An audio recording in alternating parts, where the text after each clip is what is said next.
নমস্কার বন্ধুরা, আমি বিশ্বজিৎ আর আপনারা দেখছেন আমাদের YouTube channel Nifty prediction for tomorrow. আজকের ভিডিওতে আমরা আলোচনা করব নিফটি এবং ব্যাংক নিফটি নিয়ে। দেখার চেষ্টা করব যে আগামীকালকের জন্য কিভাবে ইন্টারনেট ট্রেডিং সেটা প্ল্যান করা যেতে পারে। লাস্ট দুদিন ধরে দেখেইছেন একটা রেঞ্জের মধ্যেই কিন্তু বাজার আটকে আছে। আজকেও আপনাদের সাথে লাইভ মার্কেটের মধ্যে শেয়ার করেছিলাম এই ঠিক জোনটা। গতকালকের ভিডিওতেও করেছিলাম, তার আগের দিনও বলেছিলাম, শনিবার দিনের ভিডিওতেও শেয়ার করেছিলাম যে এইটা হচ্ছে আওয়ারলি সুইং লো। এইটা যদি ব্রেক না করে, আলটিমেট রিভার্স যদি হতে হয়, তাহলে কিন্তু 24,950-60 এই লেভেলটার উপর থেকে আওয়ারলি টাইম ফ্রেম কনফার্ম করবে যে আলটিমেট এখান থেকে উপরের দিকের জন্য 25,200-250-এর জন্য যাবে। তার আগে যদি এই লোটা ব্রেক করে দেয়, তাহলে তলার দিকের জন্য আপনাদের সাথে শেয়ার করাই আছে যে সেক্ষেত্রে কিন্তু এই লেভেলটা ব্রেক করা মাত্রই কিন্তু প্যাটার্ন অ্যাক্টিভেট হয়ে যাবে এবং প্রজেকশন লেভেল হিসাবে আপনারা কিন্তু 24,377 থেকে তলার দিকে 24,240-220 এইসব জায়গার কাছাকাছি পর্যন্ত মুভমেন্টাম পেতে পারেন। কারণ এখানেও দুটো প্যাটার্ন কিন্তু অ্যাক্টিভেট হয়ে আছে অলরেডি, শুধু এই লোটাকে ব্রেক করার কিন্তু অপেক্ষা। যদি সেটা না করতে পারে, তাহলে আলটিমেট এখান থেকে রিভার্স করবে। এর মধ্যে ছোট ছোট টাইম ফ্রেম অনুযায়ী, মানে 5 মিনিটের টাইম ফ্রেম অনুযায়ী ছোট ছোট প্যাটার্ন তৈরি হচ্ছে, সেই অনুযায়ী মুভমেন্ট গুলো হয়তো পাচ্ছেন দেখতে। ইন্টারডেতে ট্রেডিং সেটআপ বেরোচ্ছে, কিন্তু আলটিমেট যে একটা বড় মুভমেন্ট, সেটা হচ্ছে এই রেঞ্জ যতক্ষণ না ব্রেক হচ্ছে ততক্ষণ পর্যন্ত কিন্তু পাওয়া যাবে না। আগামীকালও যদি দেখেন যে মর্নিং এই লেভেলটাকে ব্রেক করে দিয়েছে, তাহলে মোমেন্টাম একটা তলার দিকের জন্য পেতেই পারেন।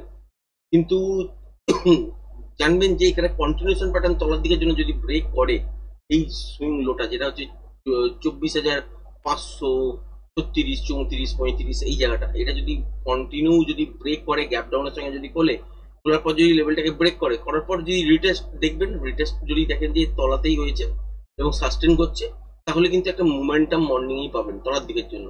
সেই মুভটা কতদূর পর্যন্ত আসতে পারে? 375-77-80 এই জোনটার কাছাকাছি পর্যন্ত তলার দিকের জন্য এই লেভেলটার কাছাকাছি আসতেই পারে, কারণ প্যাটার্ন অনুযায়ী এইখানেই কিন্তু একটা টার্গেট মিট হচ্ছে। এটাকেও যদি ব্রেক করে চলতে হয়, তাহলে সেক্ষেত্রে দেখবেন এখানে কিন্তু কন্টিনিউশন প্যাটার্ন বানাচ্ছে এবং কন্টিনিউশন প্যাটার্ন বানানোর পরে তলার দিকের জন্য একটা মুভমেন্ট হতে শুরু করবে। সেক্ষেত্রে তখন প্রজেকশন লেভেল কাউন্ট করার পরেই আপনি বুঝতে পারবেন যে পিআরজেড লেভেল কোথায় দাঁড়াবে। সেই অনুযায়ী টার্গেট সেট হবে, তারপরে ইন্টার ট্রেডিং সেটা প্ল্যান হবে। আর যদি দেখা যায় যে রিভার্সাল প্যাটার্ন এখানে তৈরি হচ্ছে আবার, তাহলে এখান থেকে আবারও বেশ কিছুটা উপরের দিকের জন্য মুভমেন্ট হবে। সেক্ষেত্রে দেখতে পাবেন কি যে এখানে প্রজেকশন লেভেল ড্র করতে হবে রিভার্সাল প্যাটার্ন অনুযায়ী। তারপরে কিন্তু দেখতে পাবেন যে পিআরজেড লেভেল কোথায় দাঁড়াচ্ছে, সেই অনুযায়ী ট্রেডিং সেটা প্ল্যান করতে হবে। যদি নয়েজ থাকে, তাহলে কিন্তু অপশন বাইং হবে না। যেটা আজকের দিনে আপনাদের সাথে শেয়ার করছিলাম যে এই রেঞ্জটার মধ্যে যতক্ষণ আছে স্ক্যাল্পিং ছোটখাটো টুকটাক পাওয়া যেতে পারে, কিন্তু এই রেঞ্জটা যতক্ষণ না ব্রেক করছে ততক্ষণ পর্যন্ত মোমেন্টাম কিন্তু সম্ভব না ইন্টারনেটের জন্য। কালকের জন্য একই রেঞ্জ থাকবে, শুধুমাত্র একটা আমি লেভেল তলার দিকের জন্য অ্যাড করলাম। যদি এই আওয়ারলি সুইং লোটা ব্রেক করে, তাহলে সেক্ষেত্রে 24,380-75 এইসব জায়গার কাছাকাছি এসে বাজার একবার দাঁড়াবে। এটা পর্যন্ত একটা মোমেন্টাম পেতে পারেন, সেই ট্রেডটা কিন্তু করা যেতে পারে মর্নিং এ। তারপরে কি দেখবেন যে প্যাটার্ন কি তৈরি হচ্ছে। যদি রিভার্সাল প্যাটার্ন তৈরি করে, তাহলে আবারও উপরের দিকের জন্য। আর যদি কন্টিনিউশন প্যাটার্ন তৈরি করে, তাহলে এই লেভেলটাকে ব্রেক করা মাত্র আরো তলার দিকের জন্য মুভ করবে। সেক্ষেত্রে প্রস্তুত থাকতে হবে এবং কোন রকম প্যাটার্ন তৈরি হচ্ছে, কি ধরনের প্যাটার্ন তৈরি হচ্ছে, সেটাকে আইডেন্টিফাই করার পর প্রজেকশন লেভেল ড্র করতে হবে। তারপরে কিন্তু পিয়ারসাইড লেভেল সেট, তারপরে কিন্তু ট্রেডিং সেটআপ শুরু সেকেন্ড ট্রেডটার জন্য। আর লাইভে আসি যখন মর্নিং এ, তো আপনার সাথে 12টা 12:30 পরে যেমন লাইভে আসি, এসে শেয়ার করার চেষ্টা করবো যে মুভমেন্ট হবে কি হবে না, বা হলে কোন দিকে হতে পারে। সেটা যেমন লাইভে আলোচনা করি সেরকমই আলোচনা করি। তো মর্নিং ট্রেডটা হচ্ছে এই লেভেলটা ব্রেক করলে একটা তলার দিকের জন্য মোমেন্টাম পেতে পারেন। আবার যদি দেখেন যে গ্যাপ আপে খুলেছে, খোলার পর তলার দিকের জন্য ডিপ নিয়েছে কিন্তু আর সুইং লো ব্রেক করেনি, সেক্ষেত্রে এখানে রিভার্সাল সাইন দেখলে একটা স্ক্যাল্পিং ট্রেড বেরোবে এই লেভেলটার কাছাকাছি পর্যন্ত, যেটা হচ্ছে 24,680-85 এইসব জায়গার কাছাকাছি। এরপর কি দেখতে হবে, যদি এইটাকে সাস্টেন করে উপরের দিকের জন্য যেতে হয়, তাহলে এখানেও ইন্টারডে অনুযায়ী একটা কিন্তু প্যাটার্ন আপনারা কন্টিনিউশন দেখবেন। সেই অনুযায়ী এখান থেকে কিন্তু প্রজেকশন লেভেল আবার ড্র হবে, সেই অনুযায়ী টার্গেট কিন্তু সেট হবে। মোটামুটি ধরতেই পারেন যে 24,680 এই লেভেলটার উপর বাজারকে কন্টিনিউ যদি সাস্টেন করে, বা যদি এরকম বড় গ্যাপ আপ হয়ে গেছে, তারপর যদি একটা ডিপ নেয়, তখন কিন্তু এই লেভেলটার উপরে যখন বাউন্স করবে, করার পর যদি সাস্টেন করে যায়, তখন একটা মোমেন্টাম পাবেন, তার আগে কিন্তু না। তাহলে এই মুহূর্তে সিচুয়েশন যা আছে, সেখান থেকে এত বড় গ্যাপ আপ হয়তো হবে না। গ্যাপ আপ হতে পারে, হওয়ার পর যদি ডিপ নেয়, নেওয়ার পর যদি দেখেন যে আর তলার দিকে সুইং লো ব্রেক করছে না, সেক্ষেত্রেও কিন্তু এখান থেকে উপরের দিকের জন্য মুভমেন্ট পেতে পারেন। কিন্তু খেয়াল রাখবেন রিভার্সাল সাইন কিন্তু দেখতে হবে, তবে কিন্তু একটা মুভমেন্ট এই এতটা পর্যন্ত আপনারা নিতে পারেন। 24,680 কাছাকাছি। তারপর দেখতে হবে কি এখানে প্যাটার্ন কি ধরনের তৈরি হচ্ছে নাকি মোমেন্টাম আছে। যদি মোমেন্টাম থাকে, যতক্ষণ মোমেন্টাম থাকবে তাহলে ট্রেডটাকে হোল্ড করতে পারেন। সেক্ষেত্রে 24,740-50 কাছাকাছি পর্যন্ত যেতে পারে বা আরো উপরে যেতে পারে। যতক্ষণ মোমেন্টাম থাকবে ততক্ষণ হোল্ড করা যেতে পারে। আর মোমেন্টাম যেখানে গিয়ে লস হবে সেখান থেকে কাউন্ট করবেন কি যে ওখানে প্যাটার্ন কি তৈরি হচ্ছে। যদি কন্টিনিউশন প্যাটার্ন তৈরি হয় তাহলে কালকের দিনে কিন্তু বড় মুভমেন্ট আরো দেখতে পাবেন না। সুতরাং সেখানে কিন্তু বাজার আরো ট্রেডিং নয়েজ শুরু করবে, আরো রেঞ্জ একটা ছোট্ট করে শিফট করে ওইখানে কিন্তু একটা জিগজ্যাগ ডান্স করবে।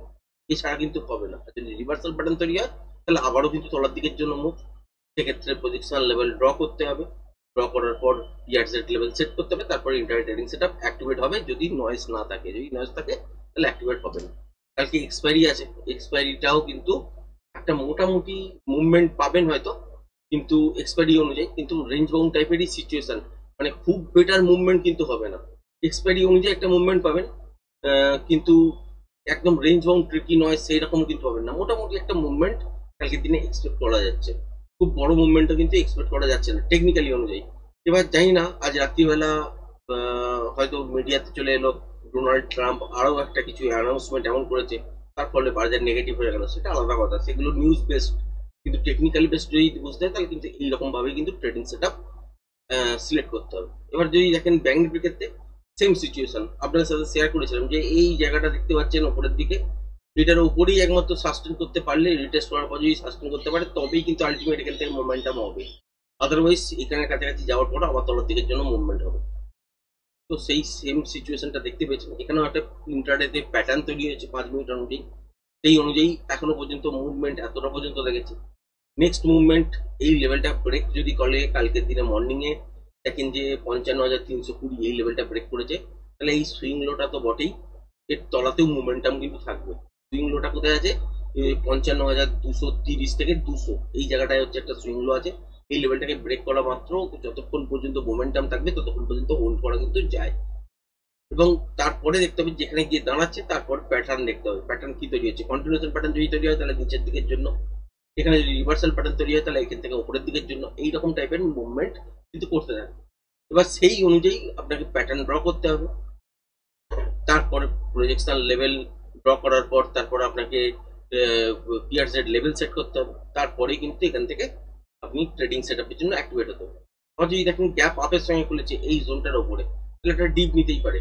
ডিপ নেওয়ার পর যদি দেখেন যে আবার এই 55,520 এই লেভেলটার ওপরে গিয়ে কন্টিনিউ সাস্টেন করছে, তাহলে এখান থেকে আপসাইডের দিকের জন্য মুভমেন্ট করবে। সুইং হাইয়ের যদি বিচার করেন সেক্ষেত্রে হচ্ছে 55,720, এখানেও যদি মোমেন্টাম থাকে এই লেভেলটাকে ব্রেক করার পর যতক্ষণ মোমেন্টাম থাকবে ততক্ষণ পর্যন্ত ট্রেডটাকে হোল্ড করা যেতে পারে। সেক্ষেত্রে 55,920 কাছাকাছি লাস্ট সুইং আছে। তো এইখানে এইটা ব্রেক করলে এইখানে গিয়ে আটকাবে সেটা কোনো মানে নেই, কারণ এখানে মোমেন্টাম অনুযায়ী ট্রেডার। তো এই ট্রেডটা যখনই যদি অ্যাক্টিভেট হয় তাহলে এখান থেকে উপরের দিকের জন্য মোমেন্টাম অনুযায়ী যতক্ষণ পর্যন্ত কাজ করবে ততক্ষণ পর্যন্ত ট্রেডটাকে হোল্ড করা যায়। যেখানে গিয়ে মোমেন্টাম লস সেখানে গিয়ে একবার প্রফিটটাকে বুকিং করে নিতে হয়। তারপর দেখতে হয় যে প্যাটার্ন কি তৈরি হচ্ছে। যদি উপরের দিকে রিভার্সাল প্যাটার্ন তৈরি হয় তাহলে এখান থেকে তলার দিকের জন্য মুভমেন্ট। যদি এখানে কন্টিনিউশন প্যাটার্ন তৈরি হয় তাহলে এখান থেকে উপরের দিকের জন্য নেক্সট মুভমেন্ট। এবং সেই অনুযায়ী কি প্যাটার্ন তৈরি হচ্ছে সেটাকে আইডেন্টিফাই করতে হবে। তারপর প্রজেকশন লেভেল ড্র করতে হবে। তারপরে পিআরজেড লেভেল সেট করতে হবে। তারপরে দেখতে হবে নয়েজ আছে কিনা বাজারের মধ্যে, মিল থাকলেও কতটা পর্যন্ত আছে, ট্রেড করা যাবে কিনা, থিটার এফেক্ট কতটা, তারপরেই ট্রেডিং সেটা কিন্তু ওপেন। এরকম ভাবেই কিন্তু ট্রেডগুলোকে নিয়ে এগিয়ে যেতে হয়। মোটামুটি আপনাদের সাথে ক্লিয়ার করার চেষ্টা করলাম যে অ্যাকচুয়াল ট্রেডিং সেটআপ কিভাবে বেরোয়। এটা হচ্ছে ফার্স্ট ট্রেড। সেকেন্ড ট্রেডটা হচ্ছে প্রজেকশন লেভেল, প্যাটার্ন এইসবগুলোর উপর ডিপেন্ড করেই সেকেন্ড ট্রেডটা কিন্তু করতে হয়। এবার তার বাইরেও অনেক ট্রেড হয় যেগুলো স্ক্যাল্পিং আকারে হয়, সেগুলো টেকনিক্যাল না শিখলে সম্ভব নয় ধরার। আর যেটা মোটামুটি শেয়ার করলাম সেটা হচ্ছে আপনাদের যে এখানে বাজারের মধ্যে যে মুভমেন্টটা অলরেডি আমরা দেখছি সেটা একটা রেঞ্জের মধ্যে কিন্তু আটকে গেছে। এই রেঞ্জটা ব্রেক করবে কিনা ফাইনালি এটাই দেখার।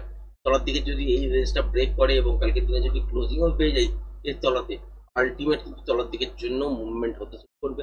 বা ইন্ট্রাডেতেও 24,375-80 পর্যন্ত তলার দিকের জন্য মুভমেন্ট হতে পারে। সেটারই এক্সপেক্ট করবো যে এই লেভেলটা ব্রেক করা মাত্র তলার দিকের জন্য একটা মুভমেন্ট হোক। যদি তলার দিকের জন্য মুভমেন্ট ফাস্ট হয়ে যায়, জার্মান খুব কমের মধ্যে দিয়ে কিন্তু চলে গেল, তার মানে এখান থেকে তলার দিকে নেগেটিভ সেন্টিমেন্ট তৈরি হলো, বেয়ারিশ ফেস শর্ট টাইমের জন্য ঢুকলেও এখান থেকে রিকভারি কিন্তু খুব তাড়াতাড়ি করবো। আর যদি ফার্স্ট এই লেভেলটাকে যদি ব্রেক না করে এখান থেকে যদি রিভার্সালে ছাড়া দেয়, তাহলে কিন্তু ওপর থেকে যেটা পড়বে সেই পড়াটা কিন্তু আরো অনেকটা লেন্থি হবে, অনেকটা বড় হবে। তো ওখানে কিন্তু ওই আপনি বেয়ারিশ ফেজে ঢুকে যাওয়ার চান্সেস কিন্তু বেশি থাকবে, মানে লং টার্মের দিকে চান্সেস থাকবে। এবং লং টার্মের দিকে চান্সেস কেন হবে, কারণ ওই লেভেলটা উপর থেকে তলায় যখন পড়বে তারপরে বাজারের মধ্যে শুরু হবে হচ্ছে আবার অন্য ধরনের কিছু প্যাটার্ন তৈরি করা। সেই প্যাটার্নটা তৈরি করতে টাইম লাগবে, সেই সময় কিন্তু নর্মাল যে শর্ট টাইম বিয়ারিশ ফেজটা থেকে লং টাইম বিয়ারিশ ফেজের মধ্যে ঢুকে পড়তে পারে। তো ওই সিচুয়েশনটা হলে কিন্তু একটা নেগেটিভ ইম্প্যাক্ট করতে পারে। যদি দেখা যায় যে আজ এই সুইং লোটা ব্রেক না করি উপরের দিকের জন্য মুভ করতে শুরু করেছে, এবং উপরের দিকে আওয়ারলি টাইম অনুযায়ী উপরের দিকের জন্য মুভ ফার্স্টে 25,000, 200, 250, 300 কাছাকাছি পর্যন্ত হয়েছে, তারপর ওখান থেকে যদি পড়ে আলটিমেট কিন্তু আমরা বিয়ারিশ ফেজের মধ্যে এই লেভেলটাকে ব্রেক করা মাত্র কিন্তু ঢুকবো। তো এই জায়গাটায় যদি আপনি দেখেন যে এই মুহূর্তে ঢোকে বিয়ারিশ ফেজে, তাহলে কিন্তু শর্ট টাইমের মধ্যে ঢুকবো এবং এখান থেকেই কিন্তু রিকভারিও পেয়ে যাবো। আর যদি আগে উপরের দিকে রিভার্সালে সাড়া দিয়ে এই সুইংগুলো না ভেঙে যদি চলে যায়, তাহলে কিন্তু লং টাইমেও আমরা বিয়ারিশ ফেজের মধ্যে এন্টার করার কিন্তু একটা প্রবণতা কিন্তু থাকবে, ওখান থেকে যে ফলটা আসবে। সুতরাং এই জায়গাটা কি করে বাজার খুব ক্রিটিক্যাল জোনের মধ্যেই আছে। আজকের দিনেও কিন্তু আওয়ারলি লো কিন্তু ব্রেক করেনি। এক্সপেক্ট করবো কালকের দিনে যদি ব্রেক করে তাহলে বেটার মুভমেন্ট যেন হয়ে যায়।